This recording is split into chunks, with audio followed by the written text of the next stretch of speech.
ई बराबर M C square, क्या उपयोग है इसका आधुनिक विज्ञान में और हमारी ज़िंदगी में। 100 साल पहले एक आदमी ने ऐसा फार्मूला दिया जिसने ब्रह्मांड को समझने का तरीका ही बदल दिया। ई बराबर एम सी स्क्वायर ये सिर्फ एक गणितीय समीकरण नहीं है, ये हमारी ज़िंदगी का हिस्सा बन चुका है। चलिए आइंस्टीन की इस जादुई दुनिया में चलते हैं। बात 14 मार्च 1879 की है। जर्मनी के एक छोटे से शहर उल्म में अल्बर्ट आइंस्टीन का जन्म हुआ। बचपन में उन्हें पढ़ाई में कोई खास रुचि नहीं थी। उनके शिक्षक भी उन्हें धीमा बच्चा ही कहते थे। एक दिन उनके पिता ने उन्हें कंपास दिया। उस यंत्र ने उनकी सोच की दिशा ही बदल दी। उन्हें यह सोचने पर मजबूर कर दिया कि आखिर ये अदृश्य शक्तियाँ काम कैसे करती हैं।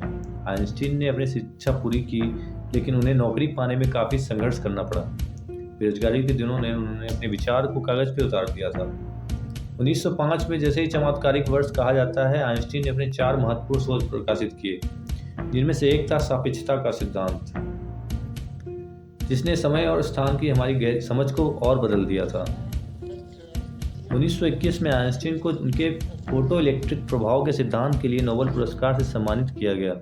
उनका संघर्ष और उनकी जिज्ञासा ही उनकी सफलता की कुंजी थी। आइंस्टीन ने हमेशा कहा, जिज्ञासु रहिए, इमेजिनेशन। क्या आप जानते हैं कि आइंस्टीन के सिद्धांत, जिन्हें हम 100 साल पहले केवल एक थ्योरी मानते थे, अब नासा ने अपनी तकनीकी और सोच से सही साबित कर दिया है। आज हम आपको बताएंगे ऐसी 10 चीज़ें जो आइंस्टीन ने खोजी, पर आइंस्टीन के विचार को सही साबित अब किया गया है। प्रकाश का झुकना, the bending of light. Einstein ने कहा था कि भारी वस्तुएं जैसे कि सूर्य प्रकाश को मोड़ सकती हैं। 1919 में सूर्य ग्रहण के दौरान पहली बार इसे देखा गया और अब नासा की टेलीस्कोप ने इसे अंतरिक्ष में कई बार रिकॉर्ड किया है। ब्लैक होल्स का अस्तित्व, the existence of black holes. 2019 में इवेंट होरिजोन टेलीस्कोप ने पहली बार ब्लैक होल की तस्वीर ली।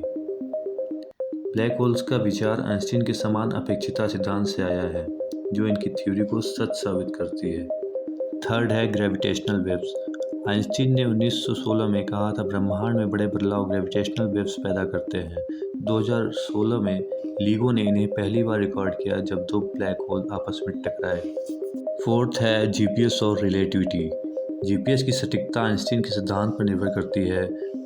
नासा ने पाया कि सैटेलाइट्स की घड़ियां पृथ्वी की घड़ियों से तेज चलती हैं और इसे सही करने के लिए रिलेटिविटी का इस्तेमाल किया जाता है। फिफ्थ है स्पेस टाइम का खिंचाव, frame dragging. Gravity probe B ने 2011 में दिखाया है कि पृथ्वी अपने गुरुत्वाकर्षण से स्पेस टाइम को खींचती है, जैसा कि आइंस्टीन ने बताया था। सिक्स्थ है सूर्य के पास रेडियो सिग्नल की देरी, radio signal delay near the sun. NASA के मैनियर और कैसनी मिशन ने दिखाया कि सूर्य का गुरुत्वाकर्षण रेडियो सिग्नल को धीमा कर देता है, जो आइंस्टीन के सिद्धांत को सही साबित कर रहा है। 7th सेक्शन है माइक्रो लेंसिंग। आइंस्टीन के गुरुत्वाकर्षण लेंसिंग सिद्धांत ने माइक्रो लेंसिंग को संभव बनाया है। नासा ने इस तकनीकी का उपयोग करके सुदूर ग्रहों और सितारों की खोज की है। 8th सेक्शन है रिलेटिविस्टिक जेट्स। नासा ने मेजियर 87 गैलेक्सी में ऐसे जेट्स देखे जो प्रकाश की गति के करीब चलते हैं। यह भी आइंस्टीन के सिद्धांत से मेल खाता है। 9th सेक्शन है ग्रेविटेशनल वर्टेक्स। नासा के न्यूस्टार और सैम न्यूटन मिशन ने ब्लैक होल के आसपास घूमते पदार्थ की बबलिंग को रिकॉर्ड किया है, जैसा कि आइंस्टीन ने भविष्यवाणी की थी। 10th is the last section, ब्रह्मांड की गहराई में झांकना, peering into the early universe. James Webb space telescope Einstein के गुरुत्वाकर्षण लेंसिंग सिद्धांत का उपयोग करके ब्रह्मांड के सबसे पुराने तारे और आकाशगंगाओं का खोज कर रहा है। तो दोस्तों, यह थी नासा की 10 अद्भुत खोजें, जिन्होंने आइंस्टीन के 100 साल पुराने सिद्धांतों को सही साबित किया है। यह दिखाता है कि विज्ञान समय के साथ कितना अद्भुत हो सकता है। अगर आपको यह वीडियो पसंद आया हो तो प्लीज़ लाइक, सब्सक्राइब और शेयर करना ना भूलें, और कमेंट करके हमें ज़रूर बताएं कि आप किस तरह प्रभावित हैं आइंस्टीन की ज़िंदगी से। धन्यवाद दोस्तों।